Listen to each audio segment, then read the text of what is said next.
আশা করি তোমরা সবাই ভালো আছো। যারা বেসরকারি শিক্ষক নিবন্ধন পরীক্ষা এনটিআরসি এর মাধ্যমে প্রভাষক হিসাবে নিজেকে দেখতে চাও, তাদের জন্য বিগত বছরের প্রশ্নগুলো সমাধান করা অত্যন্ত জরুরি, তা বলার অপেক্ষায় রাখে না। আজকের ভিডিওতে আমরা সমাধান করতে যাচ্ছি 18তম প্রভাষক নিবন্ধন পরীক্ষা 2024-এর কলেজ পর্যায়ের ইংরেজি অংশ প্রশ্নপত্র। শুধু উত্তর নয়, প্রতিটি প্রশ্নের সঠিক ব্যাখ্যা সহ ডিটেল সলিউশন তুলে ধরব, যাতে একই নিয়মে অন্যান্য প্রশ্নগুলো বা অন্যান্য সমস্যাগুলো সমাধান করা যেতে পারে। ভিডিওটি ভালো লাগলে অবশ্যই লাইক, কমেন্ট, শেয়ার করো আর চ্যানেলটি সাবস্ক্রাইব করে পাশে থাকো বেল আইকনটি চাপ দিতে ভুলো না। শুরু করা যাক।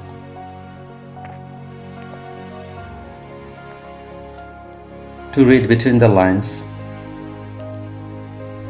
means, to read between the lines যে ফ্রেজটি আছে এর অর্থ কি? অপশনগুলোতে আছে টু কনসেন্ট্রেট মানে মনোযোগ দেওয়া, টু রিড লিভিং স্পেস রেখে রেখে পড়ে যাওয়া, to grasp the hidden meaning অন্তর্নিহিত অর্থ বুঝতে পারা। গ্রাস্প মানে অবধান করা, কিন্তু আসলে এখানে হবে বুঝতে পারা, হৃদয়ঙ্গম করা। ঘ নম্বর আছে টু রিড কুইকলি, যে দ্রুততার সাথে পড়া। তো আমরা অর্থটা দেখে নেই যে read between the line means হচ্ছে কথার অন্তর্নিহিত অর্থ বোঝা। এখন আমরা বাংলা মিনিংয়ের ভিত্তিতে যদি দেখি যে আমাদের যে অপশনগুলো আছে তার মাঝে গ নম্বর অপশনটি আছে যে to grasp the hidden meaning, মানে হচ্ছে এই অন্তর্নিহিত অর্থ বুঝতে পারা বা বোঝা। তাহলে এটি হচ্ছে আমাদের উত্তর। তো to read between the line means to grasp the hidden meaning.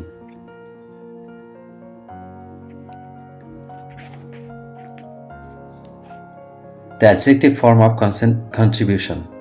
আবার the adjective form of contribution, এই contribution শব্দটি আছে, এটি একটি নাউন, পার্টস অফ স্পিচ হিসেবে এটি নাউন, এবং এটির অ্যাডজেক্টিভটা কি হবে সেটি হচ্ছে প্রশ্নের উত্তর। কন্ট্রিবিউশন মানে হচ্ছে অবদান, কন্ট্রিবিউটরি মানে হচ্ছে অবদানমূলক, কন্ট্রিবিউট মানে অবদান রাখা বা অবদান করা, কন্ট্রিবিউশনাল অবদানমূলক, কন্ট্রিবিউটেড মানে অবদান রেখেছিল, এটি ভার্ব হিসেবে আসছে। দেখ আমাদের উত্তরটি হবে যে অ্যাডজেক্টিভ ফর্ম কোনটি। তাহলে কন্ট্রিবিউটরি একটি শব্দ যেটি অ্যাডজেক্টিভ হিসেবে ব্যবহৃত হয়েছে, যার অর্থ অবদান রাখে এমন অথবা অবদানমূলক। তাহলে অ্যাডজেক্টিভ ফর্ম অফ কন্ট্রিবিউশন হচ্ছে কন্ট্রিবিউটরি। উত্তর হচ্ছে ক, অবদানমূলক বা অবদান রাখে এমন।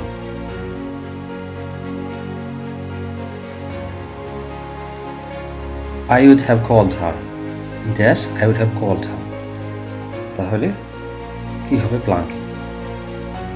আমরা একটু লক্ষ্য করব যে এটি নিঃসন্দেহে একটি কন্ডিশনাল সেন্টেন্স, এবং কন্ডিশনাল সেন্টেন্সে যদি দ্বিতীয় অংশে উড হ্যাভ প্লাস ভার্বের 3 নম্বর ফর্ম থাকে, তাহলে তার আগের অংশে অবশ্যই হ্যাড প্লাস ভার্বের 3 নম্বর ফর্ম থাকবে। সেটি যদি হয় তাহলে আমরা দেখব যে হ্যাড আছে শুধু একটিতে, সেটি হচ্ছে খ নম্বর, অর্থাৎ if Rina had seen me I would have called her. একইভাবে যদি প্রথম অংশটি হ্যাড প্লাস ভার্বের 3 নম্বর ফর্ম দেওয়া থাকে, তাহলে পরের অংশে উড হ্যাভ প্লাস ভার্বের 3 নম্বর ফর্ম হবে। যাই হোক, এখানে প্রথম অংশে হিডেন আছে এবং দ্বিতীয় অংশে উড হ্যাভ প্লাস ভার্বের 3 নম্বর আছে, এই জন্য প্রথম অংশ সেটি হবে যেটির সাথে হ্যাড প্লাস ভার্বের 3 নম্বর ফর্ম আছে। হ্যাড প্লাস ভার্বের 3 নম্বর ফর্ম আছে শুধু খতে, সুতরাং আমাদের উত্তরটি হচ্ছে খ।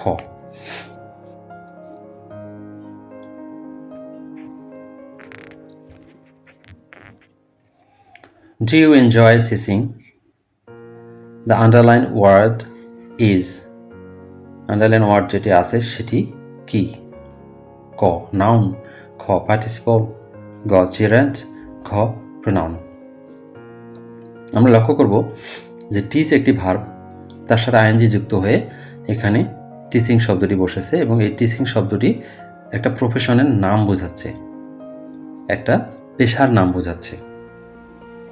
তো এখন একটু ক্লিয়ার করি যে ভার্বের সাথে যদি আইএনজি যুক্ত হয়ে নাউন হিসেবে ব্যবহৃত হয় তখন তাকে আমরা যেটা বলি সেটা হচ্ছে gerund.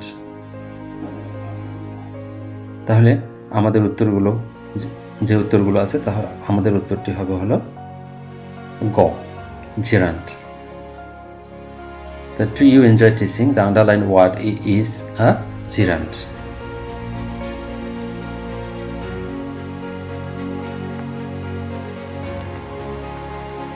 English dash across the world. English speaks, is speaking, is spoken, has been spoken. তো বোঝা যাচ্ছে যে এটি একটি প্যাসিভ সেন্টেন্স হবে। তো ইংলিশ স্পিক্স, ইংলিশ নিজে কথা বলতে পারে না, সুতরাং এটি ভুল। ইজ স্পিকিং, এটাও ভুল, কারণ ইংলিশ নিজে কোনো কথা বলতে পারে না যদি কন্টিনিউয়াস ফর্মে আছে। গ নম্বরে আছে হচ্ছে ইংলিশ ইজ স্পোকেন, এটি একটি প্যাসিভ ফর্ম, যথাযথ passive form. English is spoken across the world, সারা বিশ্বব্যাপী, সারা পৃথিবীব্যাপী ইংলিশ বলা হয়। তাহলে এটি সঠিক, গ সঠিক। আচ্ছা, ঘ তারপরে একটু দেখি, একটু দেখো। তাহলে অ্যাক্টিভে যদি হ্যাজ বিন থাকতো তাহলে প্যাসিভে এসে অবশ্যই হ্যাজ বিন বিং স্পোকেন হতো। এটি টেন্সগতভাবে ভুল, শুধু শুদ্ধ হবে গ নম্বর, অর্থাৎ English is spoken across the world. Who will help you? Who will help you? The passive form is who will help you, একটি অ্যাক্টিভ ইন্টারগেটিভ সেন্টেন্স আছে, এটির প্যাসিভ ফর্ম কোনটি হবে? আমরা জানি যে হু দিয়ে যে অ্যাক্টিভ সেন্টেন্সটি থাকে এই প্যাসিভ করার সময় বাই হোম দিয়ে সেন্টেন্সটি, প্যাসিভ সেন্টেন্সটি শুরু হয় এবং এর সাথে বি প্লাস ভার্বের 3 নম্বর ফর্ম বসে এবং উইলটা যথাযথ থাকলো, বাই হোম উইল ইউ আর বির সাথে ভার্বের 3 নম্বর ফর্ম বসে, এটা প্যাসিভ হলো। তাহলে by whom will you be helped, প্রশ্নবোধক চিহ্ন। তাহলে আমরা দেখব যে ক নম্বরে আছে শুধু যে by whom will you be helped, তাহলে আমাদের উত্তর হচ্ছে ক, বাকিগুলো সঠিক নয়।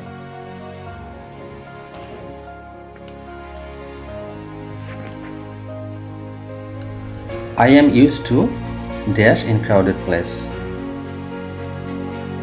Used to অভ্যাস বোঝাতে used to ব্যবহৃত হয় এবং used to এর পরে ভার্বের আইএনজি ফর্ম বসে, অর্থাৎ ভার্ব প্লাস আইএনজি ফর্ম বসে। সেটা যদি হয় তাহলে আমরা দেখব যে কতে আছে to study, I am use to study, ভার্বের আইএনজি নাই। I am use to studying, এখানে ভার্বের আইএনজি আছে এবং ইউজড টু স্টাডি, এটা হবে না, ভার্বের আইএনজি নাই। এখানে ভার্বের আইএনজি ঘ নাম্বার যদিও আছে কিন্তু এখানে টু নাই, এই জন্য আমাদের সঠিক উত্তরটা হচ্ছে হলো খ নাম্বার। এখানে আছে টু স্টাডিং। সেন্টেন্সটি হচ্ছে এরকম, I am used to studying in crowded place, অর্থাৎ আমি কোলাহলপূর্ণ জায়গায় পড়তে অভ্যস্ত। তাহলে ভার্বের আইএনজি বসবে ইউজড টু এর পর। উদাহরণ একটি বাক্য আছে যে I am used to working in crowded place, used to working.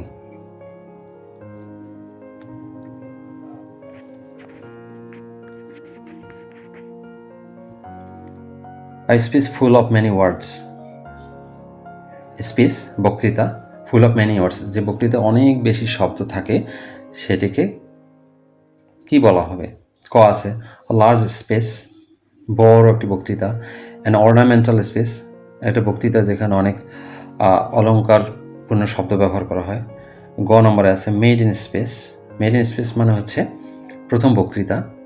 ঘ নম্বরে আছে ভার্বস স্পেস, ভার্বস স্পেস মানে হচ্ছে যে স্পিচটা বা যে বক্তৃতায় অনেক শব্দবহুল হয়, অর্থাৎ আমরা যে পড়লাম যে speech full of many words,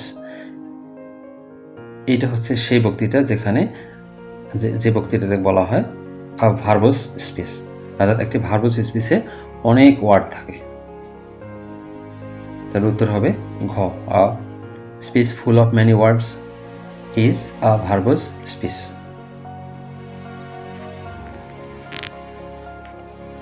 the enemy gave in at last.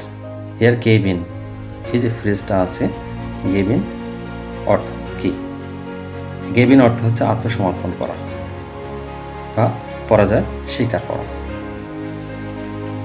সেন্টেন্সটি বাংলা অর্থ দাঁড়াচ্ছে the enemy gave in at last, অবশেষে শত্রুরা আত্মসমর্পণ করেছিল। গেভ আছে, আত্মসমর্পণ করেছিল। তাহলে আত্মসমর্পণ করেছিল অর্থ যদি এরকম হয় তাহলে আমাদের অপশন কোনটি হবে? ক নম্বর আছে ফ্লিড অ্যাওয়ে। ফ্লিড অ্যাওয়ে মানে পালিয়ে যাওয়া। ফেইন্টেড মানে অচেতন হয়ে যাওয়া, অবচেতন হয়ে যাওয়া। আর এই যে গ নম্বর আছে ইয়েল্ডেড। ইয়েল্ডেড মানে হচ্ছে পরাজয় স্বীকার করা বা আত্মসমর্পণ করা। আর হচ্ছে মুভ ব্যাক, হতে আছে মুভ ব্যাক মানে পিছু হটা বা পিছনে চলে যাওয়া। তাহলে গেভ ইন অর্থ যদি আত্মসমর্পণ বা পরাজয় স্বীকার হয় তাহলে আমাদের উত্তর হবে হচ্ছে গ ইয়েল্ডেড, যার অর্থ হচ্ছে পরাজয় স্বীকার করা বা আত্মসমর্পণ করা।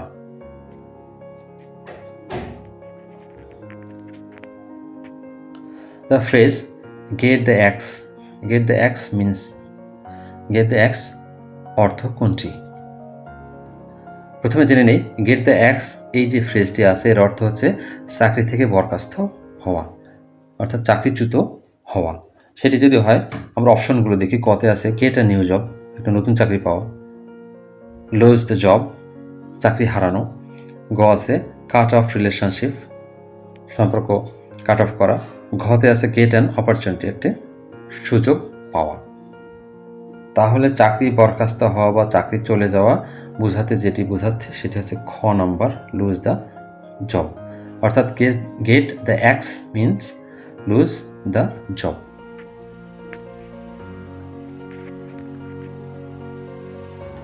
The spectator was a lady. Spectator দর্শক ছিল একজন মহিলা। তাহলে এখানে তো করতে বলছে যেটা সেটা হচ্ছে আমাদের একটা ট্যাগ কোশ্চেনটা পূর্ণ করতে হবে। এখানে কোশ্চেন চিহ্ন দেওয়া আছে। এখন আমরা দেখি যে the spectator was a lady, এখানে একটা পজিটিভ সেন্টেন্স দেওয়া আছে। তাহলে ট্যাগ কোশ্চেনটা আমাদের নিশ্চয়ই নেগেটিভ হবে এবং সেটা ওয়াজের সাথে নট যোগ করে নেগেটিভটা হবে, তারপরে সাবজেক্ট করবে। তাহলে the spectator was a lady, এখানে আছে ইজ নট, ইজন্ট শি, ওয়াজের সাথে নট যুক্ত হয়নি, সুতরাং এটি হবে না।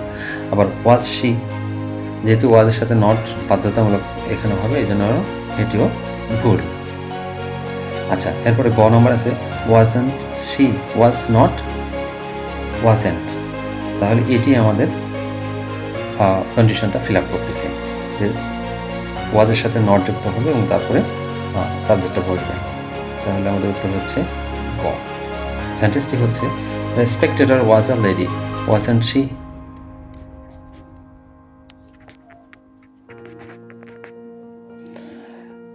Now many women are working dash with men. Working out, working off, working outside, working home. তাহলে অর্থ যদি বুঝতে চেষ্টা করি, ওয়ার্কিং আউট এটি সঙ্গতিপূর্ণ নয়, অর্থযুক্ত হয় না। ওয়ার্কিং অফ এটিও সঙ্গতিপূর্ণ নয়।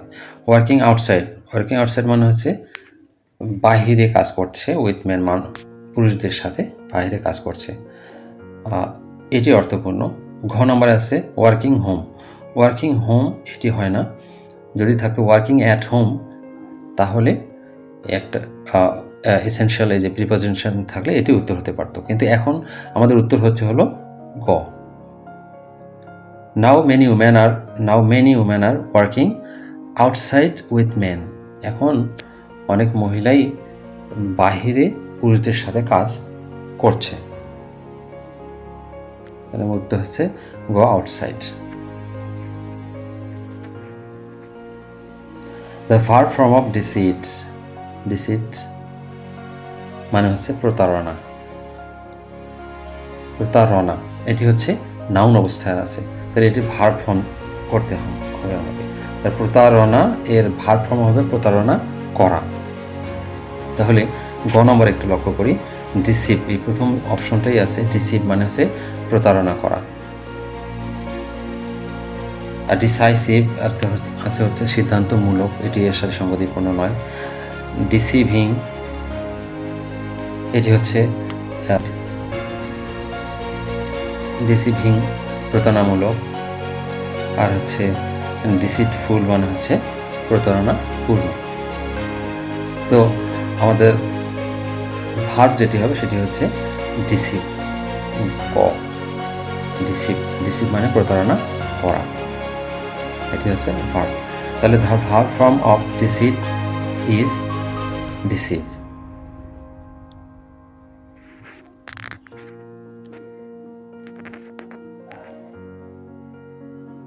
The singular form of criteria. Criteria একটি প্লুরাল ফর্ম, অর্থাৎ নাউনের প্লুরাল বহিঃপ্রকাশ। এর সিঙ্গুলার ফর্ম হচ্ছে ক্রাইটেরিয়ন, অর্থাৎ আমরা খ নম্বরে পাচ্ছি criterion. The singular form of criteria is criterion.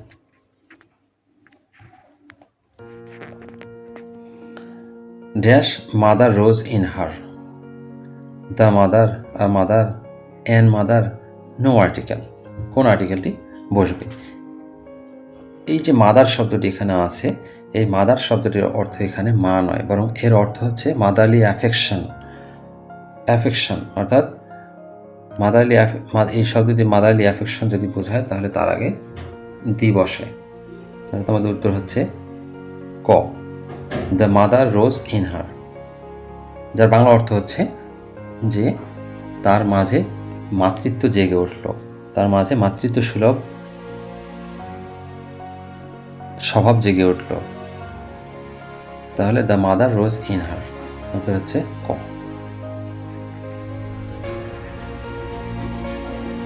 Make it simple. Simple করতে হবে। Move and die. Move and die, এই ছোট্ট কম্পাউন্ড সেন্টেন্সটি আছে, এটিকে সিম্পল করতে হবে। প্রথমে আছে কি, if you move you will die. যেহেতু সিম্পল করতে বলছে এবং ইফ দিয়ে শুরু হয়েছে তো আমরা এটাকে বাদ দিতে পারি, এটা সিম্পল নয়। পরে আছে by moving you will die. তুমি মুভ করলেই তুমি মারা যাবে। এরপরে আছে without moving you will die. Without moving যদি হয়, উইথাউট মুভিং মানে স্থির থাকা, স্থির যদি থাকে তাহলে মারা যাওয়ার প্রশ্নই আসে না, সুতরাং এটি হবে না। 4 নম্বর অর্থাৎ ঘতে আছে কি, if you do not move you will die. এটিও একটি কমপ্লেক্স আকারে প্রদান করা হয়েছে, যে ইফ আছে শুরুতে। তাহলে ক, খ, গ, ঘ বাদ দিলাম, আর শুধু থাকে হলো খ। এটি হবে আমাদের উত্তর। অ্যান্ড দিয়ে যুক্ত দুটি কাজকে বাই প্লাস ভার্ব আইএনজি দিয়ে সিম্পল করা যায়, তারই উদাহরণ হচ্ছে এটি। তাহলে মুভ অ্যান্ড ডাই এর সিম্পল হচ্ছে by moving you will die.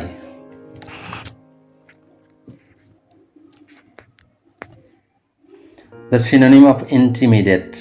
Intimidate এর সিনোনিম সমার্থক শব্দ কোনটি? আচ্ছা, ইন্টিমিডিয়েট শব্দের অর্থ হচ্ছে ভয় দেখানো বা আতঙ্কিত করা। এখন অপশনগুলো লক্ষ্য করি। ক আছে উইকেন, দুর্বল করা। ডিপ্রেস মানে হতাশ করা। ইনকারেজ মানে হচ্ছে উৎসাহিত করা। এরপর ঘতে আছে ফ্রাইটেন। ফ্রাইটেন মানে হচ্ছে ভীত করা বা ভয় দেখানো। এটি যাচ্ছে অর্থগত দিক থেকে ইন্টিমিডিয়েট এর সিনোনিম হিসাবে। অর্থাৎ ইন্টিমিডিয়েট মানে হচ্ছে ফ্রাইটেন, অর্থাৎ ভয় দেখানো বা আতঙ্কিত করা। তাহলে উত্তর হচ্ছে ঘ, ফ্রাইটেন।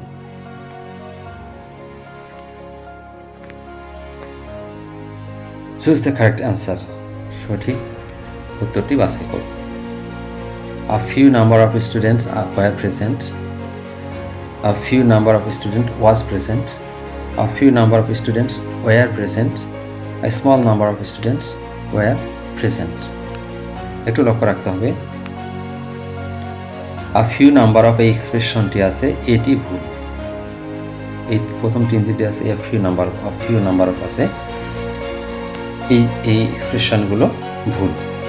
বাট এমন হতে পারতো যে a few students, তাহলে ঠিক আছে, a few students, তাহলে ঠিক ছিল, কিন্তু আ ফিউ নাম্বার অফ এই এক্সপ্রেশনটি ভুল, এই জন্য ক থেকে গ এই তিনটি ভুল এবং সঠিক উত্তর হবে হচ্ছে ঘ।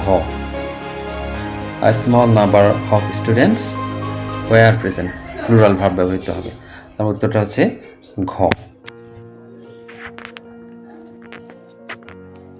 The antonym of the word delete, delete শব্দটির অ্যান্টোনিম অর্থাৎ বিপরীতার্থক শব্দ কোনটি? কতে আছে স্টার্ট মানে শুরু করা,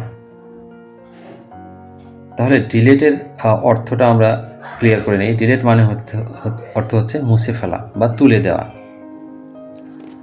তাহলে তুলে দেওয়া মুছে ফেলার বিপরীতার্থক শব্দ কোনটি সেটি আমরা খুঁজে বের করব। কতে আছে স্টার্ট মানে হচ্ছে শুরু করা, খতে আছে ডিলে, ডিলে মানে হচ্ছে বিলম্বিত করা, গতে আছে ইনসার্ট মানে হচ্ছে নতুন করে দেয়া, আর ঘতে আছে হাইড, হাইড মানে হচ্ছে লুকানো।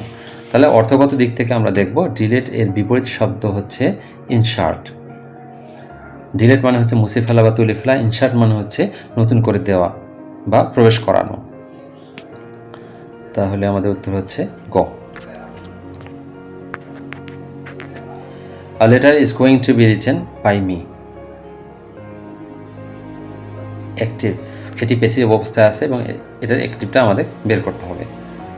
তাহলে একটু চিন্তার বিষয় হলো যে letter is going to be written by me, এখানে এই যে গোয়িং টু বি রিটেন এই অংশটুকু আছে, গোয়িং টু বি রিটেন এই অংশটুকু একটু মনে রাখতে হবে যে গোয়িং টু বি ভার্ব থাকলে তার অ্যাক্টিভটা হবে কি going to right, going to right হবে এই অংশটুকুর অ্যাক্টিভ অংশ, আর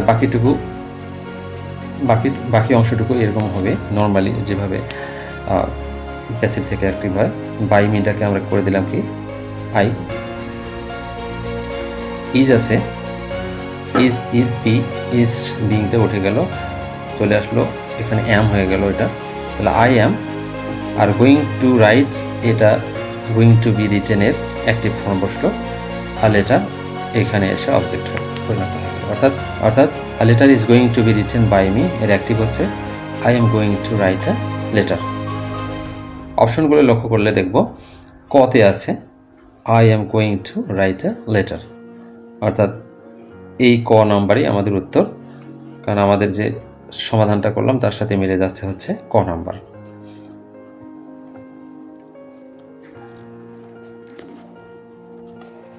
বিট অ্যাবাউট দ্য বুশ, এই যে ফ্রেজটি আছে এর সঠিক অর্থ কোনটি? বিট অ্যাবাউট দ্য বুশ এর বাংলা অর্থ যদি বলা হয় তাহলে সেটি হবে সরাসরি কোনো কথা না বলে ঘুরিয়ে পেঁচিয়ে অন্য দিকে নিয়ে যাওয়া বা অন্য বিষয়ে আলোচনায় নিয়ে আসা। তাহলে আমরা দেখি অপশনগুলোতে কি আছে। কতে আছে অথই সাগরে ভাষা, খতে আছে অন্ধের কিবা রাত্রি কিবা দিন, গ যেখানে দেখিবে ছাই উড়াইয়া দেখো তাই, ঘ মূল কথা এড়িয়ে যাওয়া, ঘ এর সাথে আমাদের অর্থ মিলে যাচ্ছে, অর্থাৎ বিট অ্যাবাউট দ্য বুশ মানে হচ্ছে মূল কথা রেখে অন্যদিকে কথা ঘুরিয়ে নেওয়া, অর্থাৎ ঘতে আছে মূল কথা এড়িয়ে যাওয়া, এটি হচ্ছে আমাদের উত্তর। ধূমপান স্বাস্থ্যের জন্য ক্ষতিকর, ট্রান্সলেশন কি হবে? প্রথমে আছে smoking is bad for health, smoking স্বাস্থ্যের জন্য ক্ষতিকর। স্মোকিং ইজ টেলিং আপন হেলথ মানে হচ্ছে স্বাস্থ্যের উপর ক্ষতিকর প্রভাব বিস্তার করে। Smoking was bad for health, তো অতীতে বোঝাচ্ছে যে আগে খারাপ ছিল, স্মোকিং স্বাস্থ্যের জন্য খারাপ ছিল, তাহলে এটা প্রযোজ্য নয়। ঘ number smoking is dangerous for health, যে অর্থ হবে কি যে ধূমপান হচ্ছে স্বাস্থ্যের জন্য ভয়ঙ্কর। অর্থের কথা বিবেচনা করলে সবচেয়ে গ্রহণযোগ্য ট্রান্সলেশন হচ্ছে smoking is bad for health, অর্থাৎ ধূমপান স্বাস্থ্যের জন্য ক্ষতিকর, ইংরেজি হচ্ছে smoking is bad for health.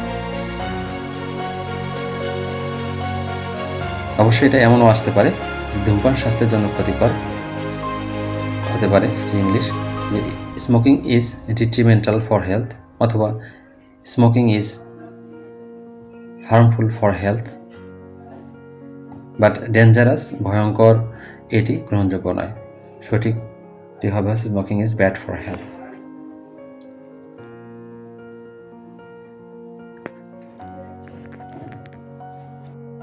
Health. He visits the school off and on.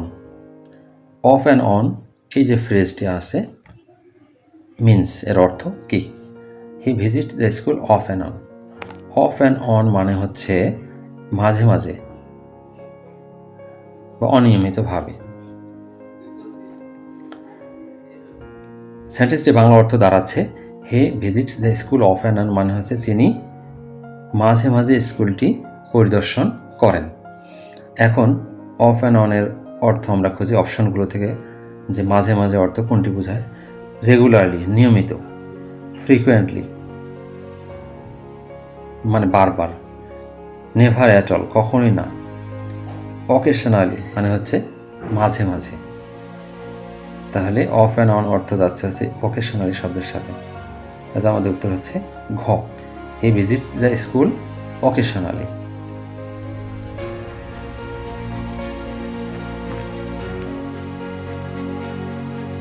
I have left the room but he dashed the room. দেখা যাচ্ছে যে এটি একটি কম্পাউন্ড সেন্টেন্স, দুটি অংশ আছে। প্রথম অংশের ভার্বটা লক্ষ্য করলে হ্যাভ লেফট দেওয়া আছে। কম্পাউন্ড সেন্টেন্সে যদি টেন্স প্যারালালিজম লক্ষ্য করি অবশ্যই আমাদের দ্বিতীয় অংশেও একই ধরনের টেন্স বা একই ধরনের ভার্ব ব্যবহার করতে হবে। অর্থাৎ প্রথম অংশে হ্যাভ প্লাস ভার্ব আছে, দ্বিতীয় অংশে যায় হ্যাভ হ্যাজ প্লাস ভার্ব বসবে, অর্থাৎ ভার্ব 3 নম্বর ফর্ম হবে। তো সেটি যদি হয় তাহলে আমরা লক্ষ্য করব যে শুধুমাত্র গ নম্বরে অপশনে আছে হ্যাজ এন্টার্ড, অর্থাৎ বামে যদি হ্যাভ হ্যাজ ভার্ব হয় ডানে গিয়ে ওই হ্যাভ হ্যাজ যুক্ত ভার্ব বসে, সেটি হলে আমাদের উত্তর হচ্ছে গ। এবং সেন্টেন্সটি হচ্ছে কি I have left the room but he has entered the room.